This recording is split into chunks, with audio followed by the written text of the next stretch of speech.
You're listening to the Cyberwire Network, powered by N2K.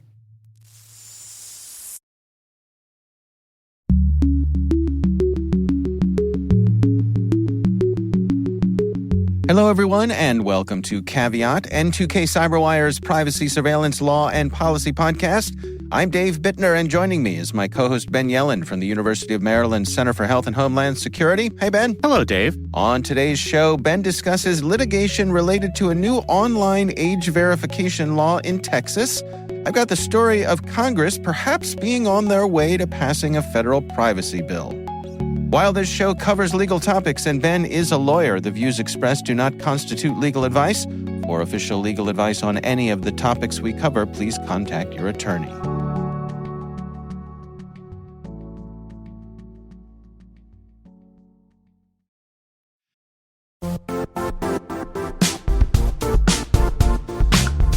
And now, a word from our sponsor, Zscaler, the leader in cloud security.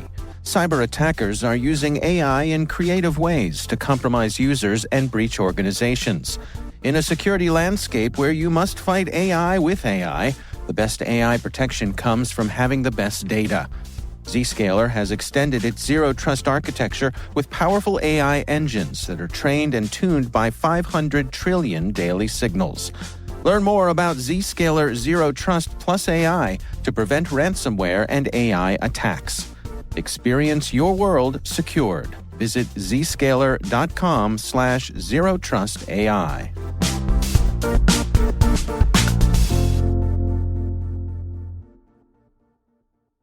All right, Ben, before we jump into our stories here, I have a quick little bit of follow-up. You know, last week we were talking about Scarlett Johansson. Yep. And did she contact us? Still not. She's still not returning my emails. One day. I won't tell Colin Jost. That's right, exactly. I'd hate to get into some sort of kerfuffle with Colin Jost. Yeah, I mean, he could really roast you on Weekend Update. That's true. So we were talking about whether or not there was any sort of legal recourse if someone impersonates a voice. And we were saying that there really isn't. But it turns out that folks have been taken to court for this and prevailed. There's a story in the Washington Post in the time since we last recorded. Most of the story was about how the OpenAI folks provided documentation that they were not actually using Scarlett Johansson's voice, that they had hired another actress to provide the voice, and it was just a coincidence that it happened to sound like Scarlett Johansson. That's their story, and they're sticking to it. But in this article, they talked about a case back in the 1980s where Bette Midler, the famous entertainer, had sued Ford Motor Company because they had asked Midler to use her voice in ads, and she declined, so they hired an impersonator. And according to this article, an appellate court ruled in Bette Midler's favor, indicating that her voice was protected against unauthorized use. So that's interesting. Yeah, I still wonder how different it would be in the context of artificial intelligence, because it's just much more plausible that a voice generated through AI is not going to bear a close enough similarity to the original voice that it would be legal appropriation of that voice. Whereas if you have a direct impersonator, it might be more obvious to a jury or to a judge that it's a direct impersonation. But it is really interesting. I had not heard about that case. Yeah. Yeah. I remember, it's funny, I remember those ads from back in the day and thinking that it was Bette Midler as the voice, and it was not. So it worked. Yeah, they tricked you. She does have a very distinctive voice. I mean, I mostly know her from Seinfeld, but you know, I can definitely see how somebody might be fooled. Yeah. I wonder what the case here. I mean, it's so funny when you're dealing with famous people, right? Because it just seems like the law doesn't have to be quite so clear when it's a famous person who's been wronged. I think there are so many opportunities for fair use for things like parody, or if you're trying to like stereotype and it's not necessarily Bette Midler, but it's like a Bette Midler type person who's doing an ad read. Right. I just think there's more room for flexibility there. And I think with AI, you can kind of reverse engineer it so that the voice isn't close enough that it's totally obvious that you're taking somebody's voice. I think that's really what happened in the Scarlett Johansson case is they made it so that it was Johansson-esque, but not fully Johansson in a way that they think will shield them from liability, and it probably will. Yeah, we'll see how it plays out. All right, so interesting bit of follow-up there. Why don't we jump into our stories here? What do you got for us, Ben? So my story comes from the Electronic Frontier Foundation. They have filed an amici brief with the Supreme Court, friend of the court brief. And this is a case called Free Speech Coalition Incorporated versus Ken Paxton in his capacity as the Attorney General of Texas. So Texas passed a statute related to online age verification. It's a complicated statute, but the relevant part is that for any website where more than 1/3 of the content could be considered derogatory or not age appropriate for people under the age of 18 years old, then for anybody to use that website, they have to go through an age verification process, which includes uploading a form of physical ID. The Fifth Circuit Court of Appeals, which is a very conservative circuit, as we've discussed, upheld this law, which was, I think, surprising, even despite its conservative bent. The concern expressed by the Electronic Frontier Foundation and other groups who are part of this free speech coalition is that this is an overbroad restriction on the First Amendment rights of adults. So their main complaint in this case is that this could prevent adults not just from accessing pornography, which in most cases they have the right to do as consenting adults, right, but accessing other First Amendment protected material because it happens to share a website with some type of content deemed inappropriate by the Texas legislature.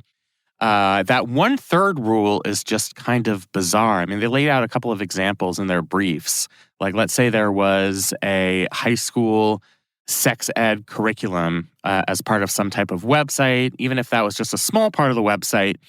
If the legislature determined that that would be kind of something that would lead to prurient interests, then adults would have to, in order to access any part of that website, would have to upload a form of ID, which is pretty intrusive. I mean, it's not just burdensome, scanning your ID, taking a picture and uploading it, but obviously that's a lot of very sensitive information. If you're uploading your driver's license to a pornography website, I'm not sure you can be very trusting of what that website is going to do with your personal information, and I don't think you should be. You can understand the motivation for wanting anonymity in that case as well. Yeah, and the Supreme Court has long protected the right to anonymous free speech. So the Fifth Circuit was overly reliant, in my opinion, on a 1968 case called the Ginsburg case, and that was about requiring form of photo identification for the purchase of pornographic materials in a brick-and-mortar bookstore. The reason that I don't think that precedent is particularly relevant here is you didn't have to show an ID to get into the bookstore. You had to show ID to buy the pornographic materials, if that makes sense. And what's happening here is the gate that's being put up is for the websites themselves, not just for the explicit images. So when we're talking about the First Amendment, we're talking about strict scrutiny, which means that any law has to have a damn good reason for existing, and the means have to be very narrowly tailored to achieving those ends, and the law cannot be overbroad. And it seems to me that by definition, this law is overbroad. I think there are plenty of other ways of accomplishing, even if you grant that the state of Texas has a compelling interest in regulating this content and keeping children away from this content, there are other ways to achieve that goal. For example, only requiring photo identification or verification for a particular image or a particular video, not just to enter a website where 1/3 of the content is adult in nature. Right. Yeah, I mean, it seems unreasonable to me. I can imagine something like a medical website, even if that website talked about reproduction or abortion or our plumbing, all those kinds of things. Folks wouldn't want their kids looking at that, but theoretically, you can imagine some folks wouldn't want their kids looking at that. Right. And they can make a case for that, but there's a whole lot of other useful information on that website that folks should have access to. And you could make the argument even children should have unrestricted access to. Right. And so their why own put well-being. the gate? Yeah. And why put that gate up and create these burdensome verification requirements if most of the site is useful? I mean, that's going to end up suppressing a lot of speech. One thing that EFF compared this to is a service like Netflix. So let's say in order to use Netflix, you had to upload some type of age verification, your driver's license or your passport or whatever. Right. You would have to upload that whether you were going to watch X-rated content or children's movies, Disney G-rated stuff. That would not make sense. It just, from a practical perspective, it just doesn't seem like a wise policy option. And from a constitutional perspective, you can't burden First Amendment rights in a way that's going to prevent people from accessing such a vast wealth of material. There's just so much case law that makes that point. Now, we do not develop laws in this country by fiat. It is up to the individual judges who are considering the facts of this case. Obviously, the Fifth Circuit felt differently. You can chalk that up to the Fifth Circuit being the Fifth Circuit. But we have a pretty conservative Supreme Court. So first, we have to determine whether the Supreme Court will take this case. Generally, it requires 4 justices believing that there's a relevant constitutional issue for them to take it up. That's what EFF is petitioning for at this point, is simply to get the case heard on the merits. I think there's a decent chance of that. You have the 3 liberal justices, and I'm sure 1 conservative might have some interest in adjudicating this question, although you can't be entirely sure. And then there's the case on the merits. And it's hard to know with any certainty on this Supreme Court, no matter how overbroad we think the law is, that they're going to hold it as unconstitutional. I will say there are some First Amendment absolutists on the court, including somebody like Justice Gorsuch. I think he would find this law to be offensive to First Amendment precepts, and I would predict that he would overturn the Fifth Circuit, but that's just a prediction. So there's no way of knowing until the Supreme Court actually gets its hands on this case. Do we know what Texas's intention is with this law here? I mean, is this primarily trying to limit access to pornography? No, I mean, it's trying to limit access to pornography, particularly for minors. That's the reason for requiring age verification. Right. But it creates a significant burden on adults. For one, a lot of people don't have government-issued identification. Now, I know this becomes a major political issue when we're talking about things like voting, but there are a lot of people who are kind of on the margins of society, or maybe they live in a big city and they don't need a car, so they don't have a driver's license. Right. These are adults, and you're inhibiting their First Amendment rights. So even though it is intended, age verification is to protect against minors, there are other ways to achieve the goal of verifying somebody's age. And I think the district court in this case, when the litigation first started, both parties kind of stipulated that there were other methods that Texas could have used to effectuate these same goals, and they just didn't. And I think that's frankly very concerning from a First Amendment perspective. I wonder if there are other technological solutions to this. I'm thinking of things like the way Face ID works on your iOS device, right? Where you have this secure enclave that verifies you are who you are supposed to be, based on how you previously scanned yourself in and so on and so forth. But basically, all that happens with that secure enclave is the app queries it and says, "Hey, is this the person that it's supposed to be?" Face ID does the scan, does its behind the scenes things, and just responds and says, "Yep, it is, and we're good here." So my point is, could there be some sort of on-device age verification that didn't require uploading your information to a third party, where the third party just queries and says, "Hey, is this person over 18? And the device says, "Yep, we've previously verified it. You're good to go. Off you go." I mean, that would seem to make sense to me. Most of our devices use some form of biometrics. I know to log into my computer, I have to give them my fingerprint. Right. And so seemingly there's some way of knowing that fingerprint belongs to an adult and not a child. And I'm sure the device could submit that verification. But I think the state of Texas wanted to go further, whether this was for political purposes or just a genuine belief that minors have too much access to inappropriate material online. They went a step further and didn't provide biometrics as a sufficient tool to access these websites. I guess it my required question, this form of ID uploading and verification. yeah, I guess my question though, would that be what I'm describing here? Would that be just kind of kicking the can down the road? In other words, for the person that you describe who may not have an ID, how are they? Is it just shift the burden that well, they still can't verify their ID to their local device, so it doesn't really solve the problem.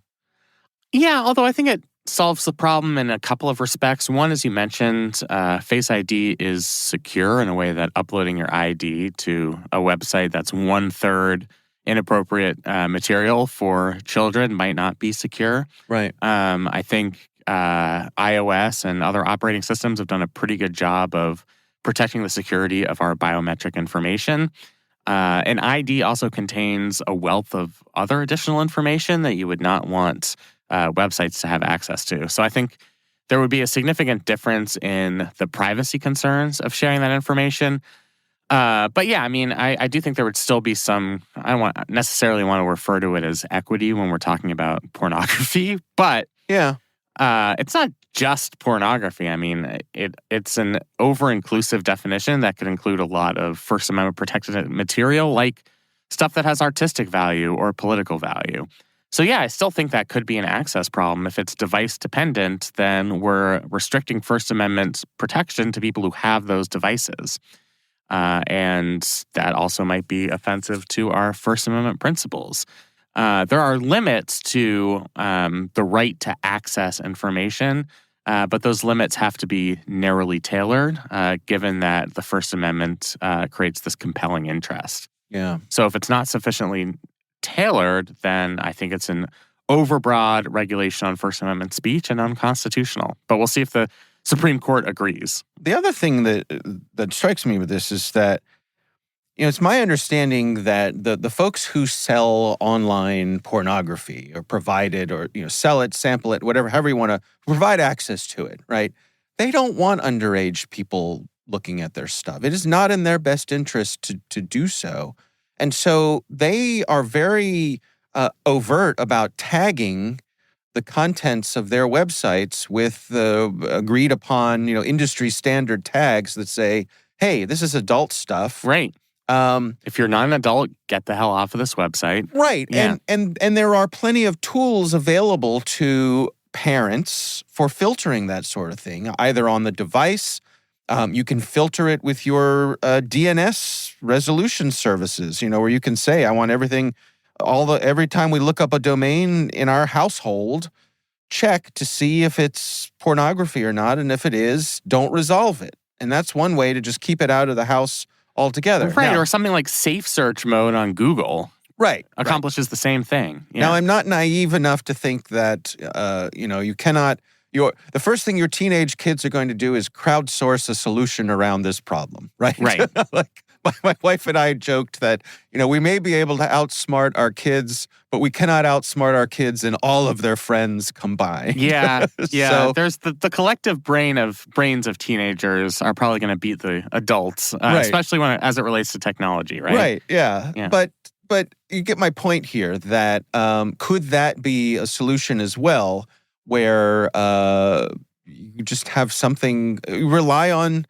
those tools, the existing tools, to meter the access to this sort of content. Yeah, and that's so relevant from a legal perspective, because the more of these alternatives that you can think of, the less constitutionally permissible this law is. Because I think what the state of Texas is going to try to argue in court, and what they argued in the Fifth Circuit and what they'd argue at the Supreme Court, is this is narrowly tailored. This is the only way that we can achieve our goal of keeping minors away from this content. And so if you have a multitude of examples of other methods one could use that would be less restrictive on the First Amendment rights of adults, that's going to cut against Texas's argument. And I think that's certainly reflected in the Electronic Frontier Foundation's brief. it's reflected in their argument. And I think it's something that this coalition of free speech advocates is going to bring up in any court proceeding, that there are sufficient alternatives. They will describe in detail those alternatives to try and break this sort of Texas argument that this should survive strict scrutiny.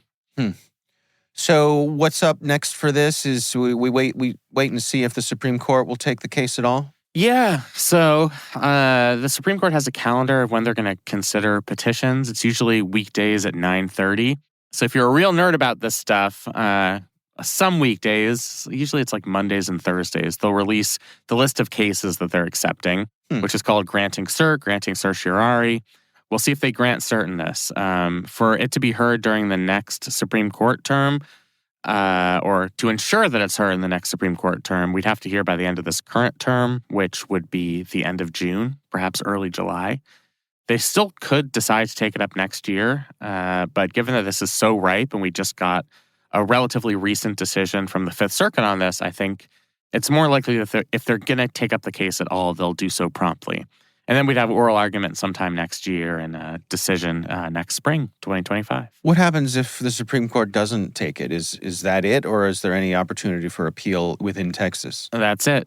That's it. The Fifth Circuit Court of Appeals is the next highest federal court. So to the extent that this is a federal case, which it is, if the Supreme Court denies certiorari, then the decision of the Fifth Circuit stands. So the Fifth Circuit upheld this statute. So opponents will be SOL on this one if the Supreme Court does not take it up. They'll be buying their VPNs. Yes, although we do not advise residents of Texas to evade this law while it is in effect. Do we need another disclosure or disclaimer at the beginning of our podcast just on this particular issue? Nah. Yeah. VPNs are useful for all sorts of things. Right? All right. Well, Cannot confirm nor deny that. We will have a link to that story in our show notes. All right, we're going to take a quick break here, and we will be right back after this message from our sponsor.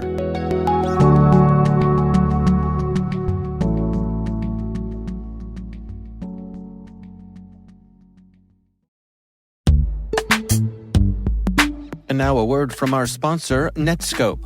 Netskope is a worldwide leader in SASE and Zero Trust. Its unified platform, Netskope One, provides optimized access and zero trust security for people, devices, and data anywhere they go, helping customers reduce risk, accelerate performance, and get unrivaled visibility into any cloud, web, and private application activity. To learn more about how Netskope helps customers be ready for anything on their SASE journey, visit netskope.com.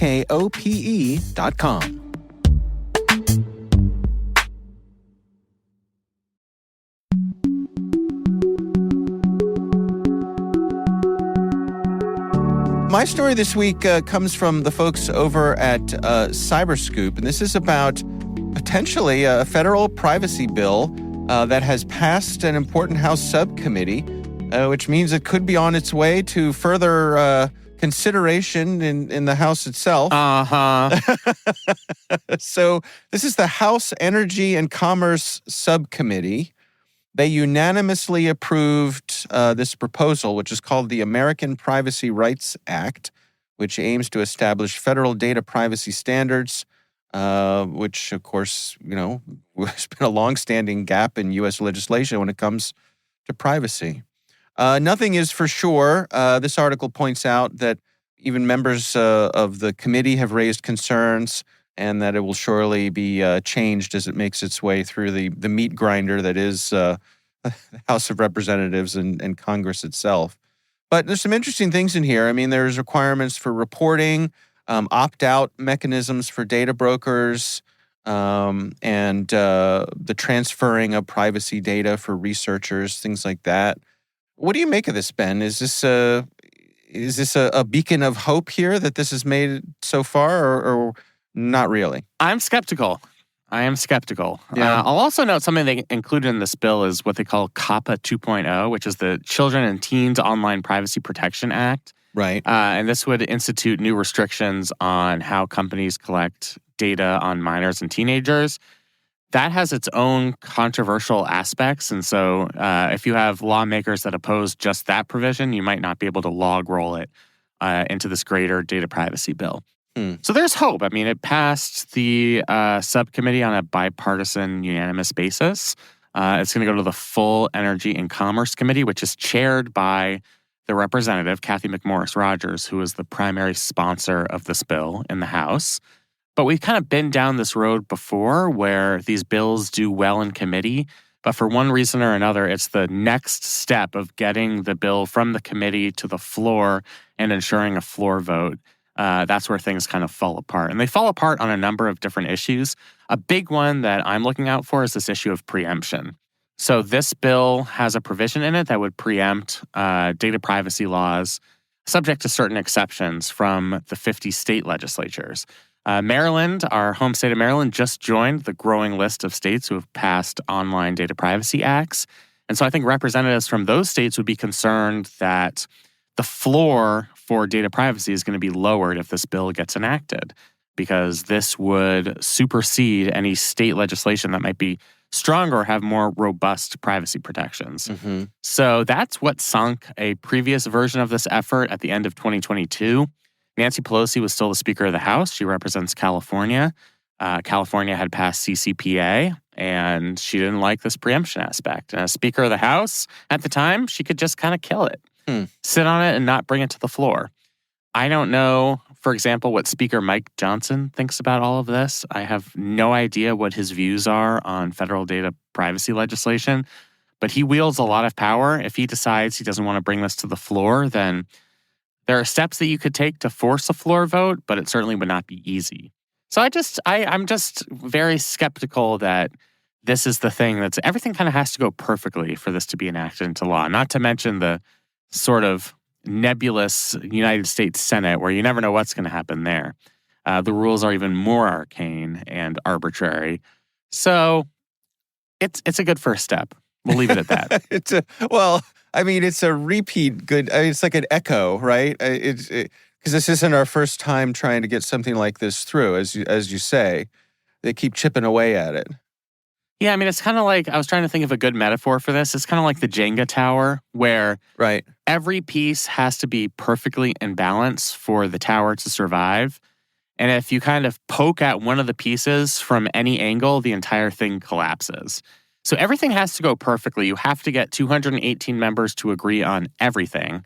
And then you have to get 60 senators to agree on everything. So if there's some provision of the bill that some members are determined to get rid of, then that throws the entire thing into jeopardy. And since that's happened so many times in the past, I just think I'll believe it when I see it. I'll believe it when we have a signing ceremony.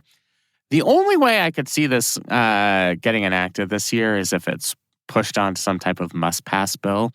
We still need to pass appropriations bills by the end of September, so there's an opportunity there. And there might be other opportunities as we get into the lame duck portion of the session at the end of the year. But besides that, I'm keeping on my skepticism hat, which I wear quite proudly. This article, well, I think justifiably so. This article points out that some of the lawmakers here are trying to push this through before the election. I guess they feel they have better chances for bipartisan momentum than they would after the election.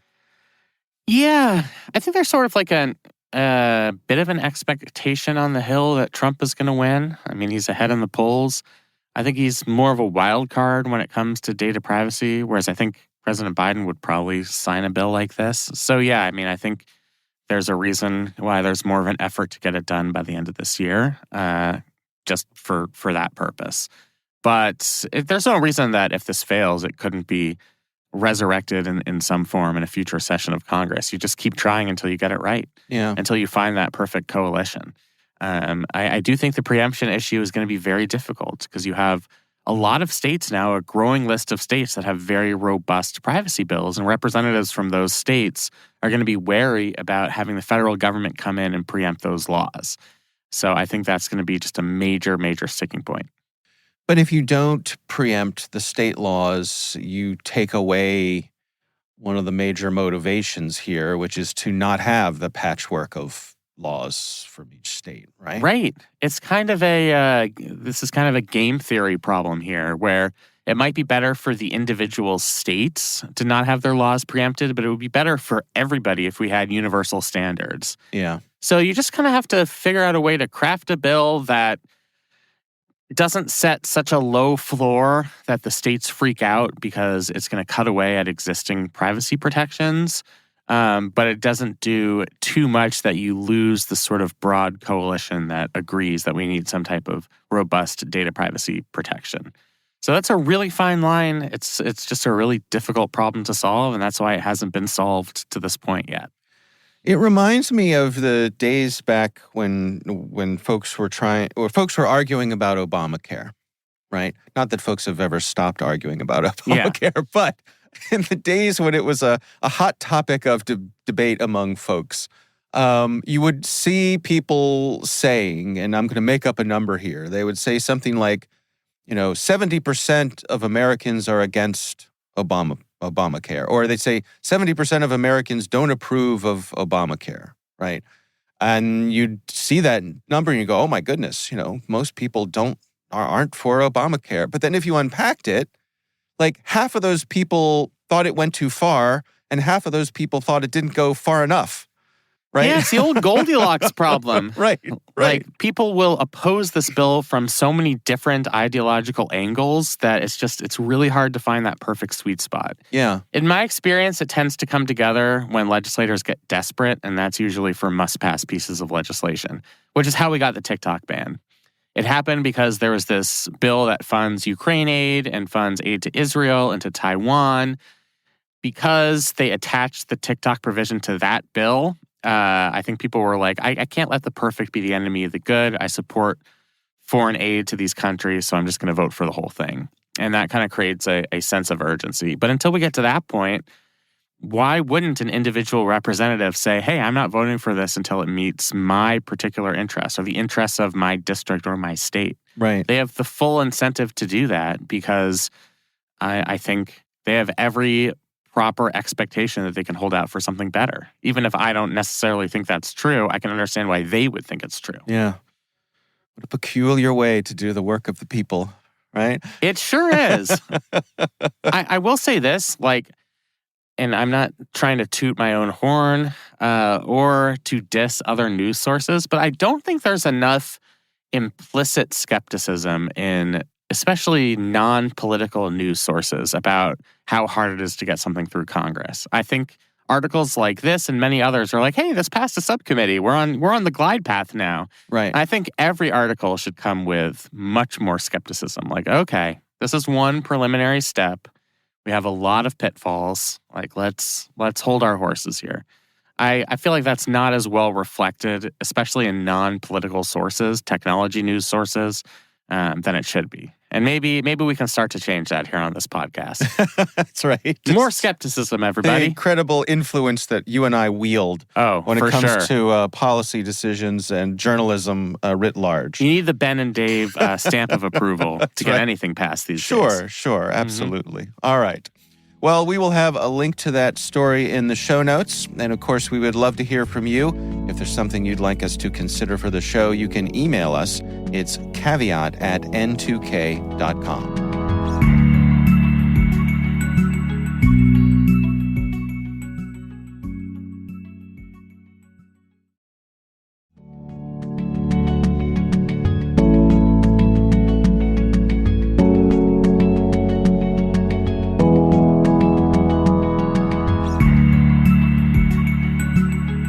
And that's Caveat, brought to you by N2K Cyberwire.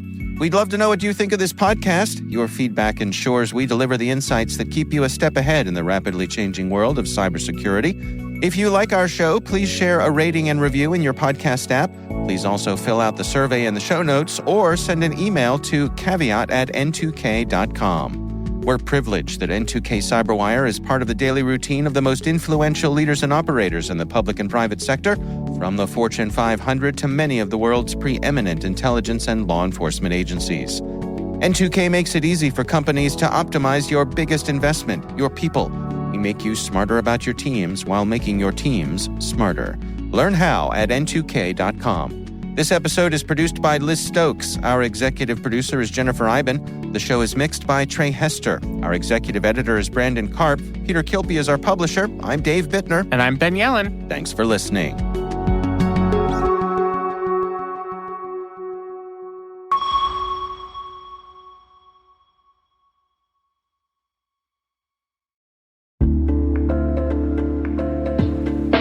Hi, everybody. It's Maria Varmazes here, your host over at T-Minus Space Daily, and sometimes a guest on Hacking Humans, too.